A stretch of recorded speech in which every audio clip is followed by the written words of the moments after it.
Have you ever asked yourself, why am I successful, but I still feel unfulfilled?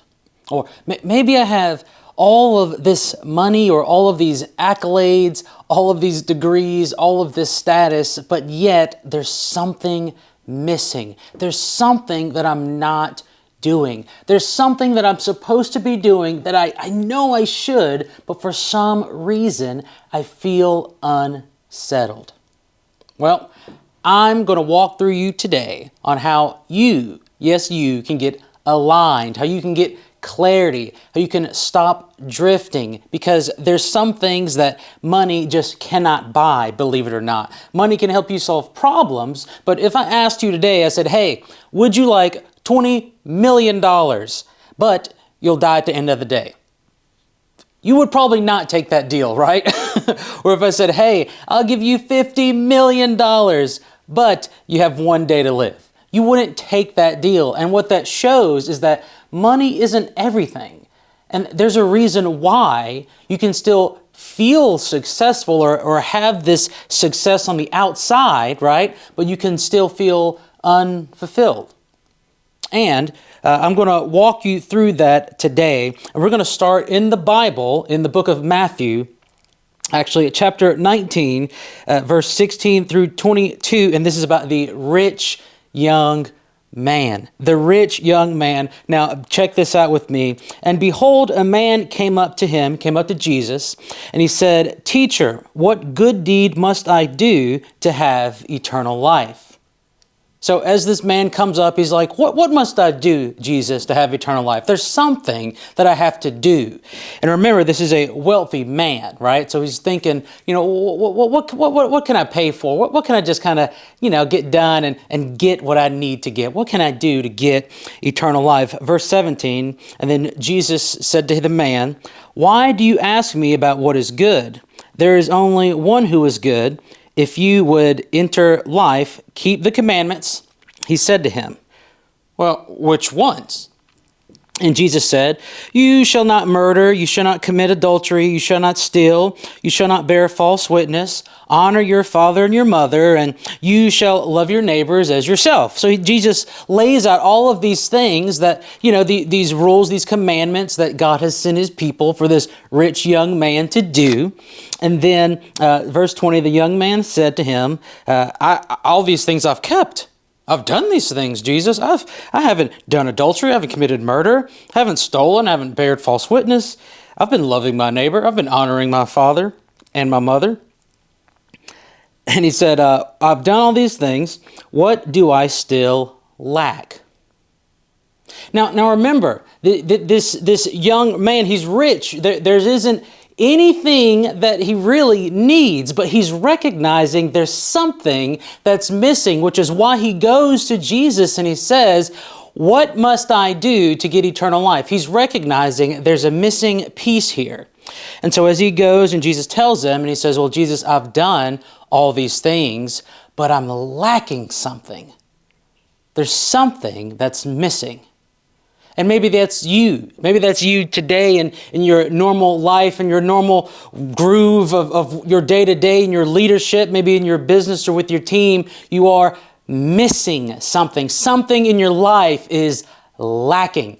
And you can sense it, you can feel it. Maybe it's lacking in your family life. Maybe it's lacking in your relationships. Maybe it's lacking in your time with God. Maybe it's lacking with your team. You know specifically where you are lacking. And most specifically, maybe you're lacking in doing the calling that God has on your life. There's something that God's been calling you to do. He's been kind of knocking at the door for you to do, and yet you haven't done it. It's lacking. There's a part that's lacking in your life. So then the young man says, what do I still lack? Jesus said to him, it would be perfect. If you would be perfect, go, sell what possess you have. Go, sell what you possess and give to the poor, and you will have treasure in heaven, and come and follow me. One more time. If you would be perfect, go, sell what you possess and give to the poor, and you will have treasure in heaven, and come and follow me. Now, the thing is, Jesus isn't telling him, like, this is very direct, okay? So when Jesus tells this young rich ruler to go and sell what you have and give to the poor, see, that's the thing. What Jesus is telling him, so this is the young ruler, okay? Jesus is telling him to sell what you have and to give to the poor. Okay? What this isn't for is this isn't for every single person in the universe, right? This is not for all these people. This isn't for you. This isn't for me. This is directly to the young, rich ruler.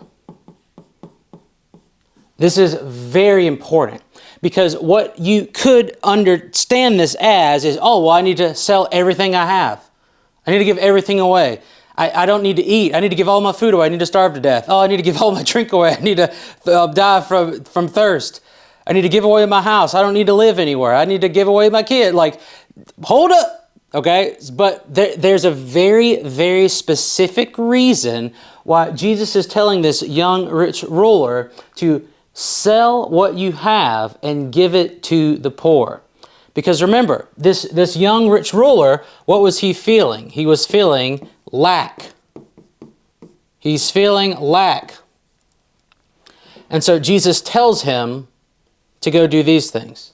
Why? Well, because he's feeling lack, so Jesus gives him an action to do. Now that we know what Jesus is telling him to do, let's see what happens after that. And this is the whole point about when we're talking about how you can seem successful but yet unfulfilled. Because right here, he seems successful but he's unfulfilled. So he goes to try to get the information. He understands there's a lack, and now he has the commands. Now he has the go-to, right? He knows what to do, which is to go, sell, give. Sell what you have, give it to the poor. Verse 22. The whole thing, knowing that he has the lack, he has the information, does this. When the young man heard this, he went away sorrowful, for he had great possessions. That's the end. There's no update. When the young man heard this, he went away sorrowful, for he had great possessions. You see, he had a lack. He understood what the lack was, right? Jesus gave him instructions, but he was sorrowful because of those instructions. Now, the thing is, here's what we can learn, is that he was wealthy, he was moral, he was ambitious, right? He's doing all the laws. I'm loving my neighbor, I'm doing all of these things, but deep down, something wasn't right. Again, he talked about what did he lack. Now, that's the voice of every high performer. Like you are in bed at night, you've done everything like all in, right? You go all in on your work, you go all in on your family, you go all in on yourself, you go all in to help others, but then sometimes you sit at bed at night and you don't have peace. You don't have peace because the thing is, you think as a high achiever that peace comes from performance, but peace doesn't come from performance. Peace comes from presence. Presence with God. So you can make all the plans you want, or you can do all the things to continue to achieve that ambitious drive. And I understand, like, I get it. Come on. But that's not going to bring you peace. That's not going to bring you fulfillment. It's only going to keep you on the hamster wheel. So when he talks about, feeling this lack, he was feeling the call. God was calling him to do something more, to be in his presence. However, he recognized the cost directly given to him, and he felt like that cost was too high. The cost was too high. And so he chose not to do it. And so what about you? What about the calling that you have? Sure, again, you may have success, but you are feeling unfulfilled because there is a call for you from God, and you have to decide whether or not you will answer. You have to decide whether or not the cost is too high. I love this quote right here. It says, "Success without surrender is still separation." Success without surrender, there's no surrender, is still separation. Achievement without alignment leads to emptiness. Again, you can have all the things you want, but if you are not aligned with the Lord to help you be able to achieve in those different areas, to be able to guide you in those areas, and to answer the call that He has on your life, you are going to feel unrest. You're going to feel unfulfilled. So, a couple questions for you to think about. Have you built a life that looks right, but feels off? Have you built a life that looks right, but it just feels off? Right? And it's hard to explain. It's hard to talk to other people because they don't understand. From the outside looking in, they're going, man, your life is perfect. Your life is good. You're successful. But you know there's more to life than just success. How about this? Are you generous on paper but dry in spirit? Ouch. Are you generous on paper but dry in spirit? That means you're being giving, but at the same time, you aren't growing with the Lord. Now, I want to give 3 signs that you're living like the rich young ruler. I'll just kind of get rid of this up here. So just 3 signs that you're living like the rich young ruler. Number 1 is you feel a quiet frustration you can't shake. So you are feeling a quiet frustration that you can't shake. You feel it. You know, it's like a rock in your shoe. Now remember, the rich young ruler, he was so bothered by this feeling, this unfulfilledness, that he went to Jesus to ask him a question. And in that same way, it's this frustration. Are you sensing and feeling this frustration that just will not go away? It's just gnawing at you. It's like something is missing, even when life looks full. Or how about this? Number 2, you avoid reflection. You avoid reflection. The thing is, you put yourself in as this. Oh, I'm busy. I'm busy. You're so busy that you haven't been able to sit down to reflect. Maybe open up a journal and just write down what comes out. Maybe get some prompts. Spend some time in prayer. Think through it. Because deep down you know there's a gap between who you are and how you're living. There's a gap. Then the third sign that you're living like the rich young ruler is this. All right, now don't click don't send me emails from this one, all right? But you've buried God-given dreams under busyness.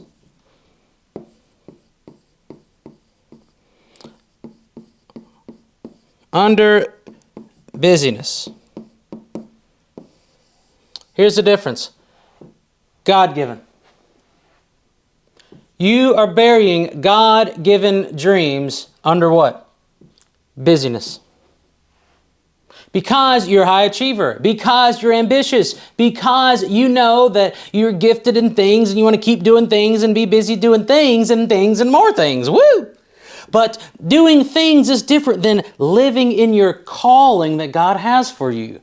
Just like the rich young ruler. He was obviously successful at doing things, but yet there was something he was missing.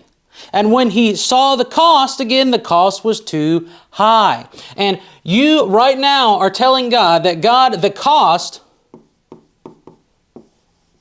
is too high. And so I'm going to settle for less. When you bury God's given dreams under busyness, you're telling God that the cost is too high and that you are willing to settle for less. That's what you're choosing to do. But you don't need to stay here. There's no need for you to stay here, and you're not going to stay here because you are a slant leader. This is what I do is I have a podcast called Make a Slant. The business is called Slant Leadership Group, and I teach, pour into, and develop slant leaders. A slant leader is somebody who recognizes that they can have alignment, that they can be fully devoted to the Lord while fully going all in on their family, all in on themselves personally and professionally, all in on others to help serve, and to do that in every area of their lives, knowing it's not about perfection, but it's about progress. It's not about rules, but it's about relationships. And so even though you may have been, living in quiet frustration, maybe you have been avoiding reflection, and you have been burying those God-given dreams, not anymore. You've recognized that the cost is too high and that you're settling for less, but not anymore. So let's go through how to return to alignment. Number one, let's return to alignment, aka living in a way that honors God, which is basically priority. Prioritizing your time, prioritizing your energy, prioritizing your money, prioritizing all that you are and all that God has given you for Him. It will enhance your leadership. It will enhance your productivity. It will enhance time with understand that when you get this right, you can be able to be effective in all areas of your life. And this is not like this woo-woo thing. This is truth. This is facts. So, how to return to alignment. Number one, start with silence.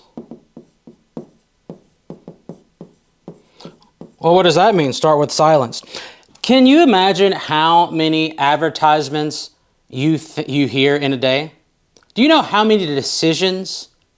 Think about how many decisions that you make in a day. It's in the tens of thousands. You make tens of thousands of decisions a day while being pitched by thousands of advertisements in a day through email, through text messages, through ads, through posters, through billboards, through flyers, all the things coming at you all the time. And that's why you want to start in silence. Even if it's 5 to 10 minutes a day, just no screens and just with prayer. And an honest prayer is to say this: God, where have I drifted? God, where have I drifted? And number two, name the gap. Name the gap. Where have your actions betrayed your values? Where have your actions betrayed your values? Think through that. Name those things. What part of you feels like it's been hidden? Ouch. These are tough questions, but remember, the cost is too high to waste your life focusing after things that you may feel like will give you success, but at the end of the day, you've recognized that will bring you unfulfillment. Name the gap. Again, where have your actions betrayed your values? Just like the rich young ruler who had all of the values and actions, right? But when the rubber met the road, he said, man, I ain't paying that. I cannot pay that. And he chose to walk away from the calling that God had for his life. And I am just trying to encourage you, Do not walk away from the calling that God has for your life. You can get all the success you want, but without following God's calling, you will continue to feel unfulfilled. Last one, number 3. In order to live in alignment, live in top priority as a slant leader, number 1, again, start with silence, spend time with the Lord. Number 2, name that gap. And then lastly, number 3, write the new vision.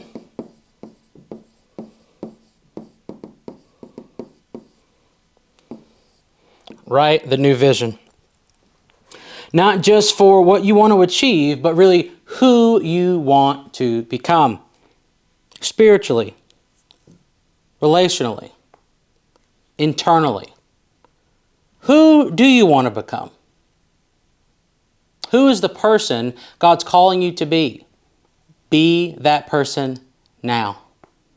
Because people are waiting on you. There's gifts that you have that you are ignoring and choosing not to use that people are praying for. Because Jesus isn't asking you to abandon your success. He's asking you to surrender your priorities so He can give you something better. Peace, presence, and purpose. Now, what I love about this whole teaching, the truth of it is that the young rich ruler, he followed the rules, but he abandoned relationship.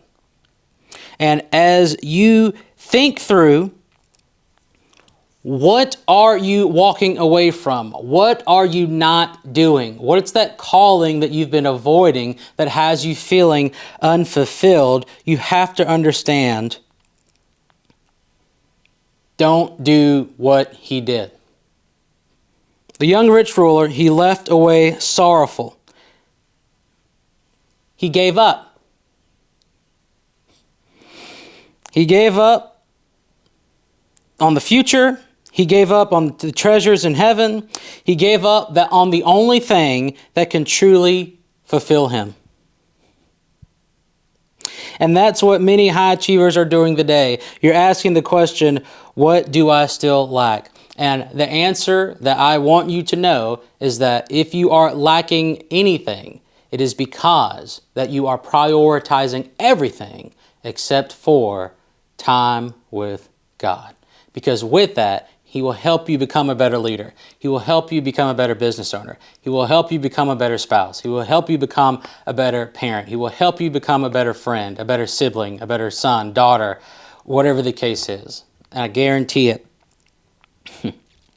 Because you can be externally successful, but internally unsettled. But not you, not anymore. You are a slant leader. And you understand the cost that I had up here.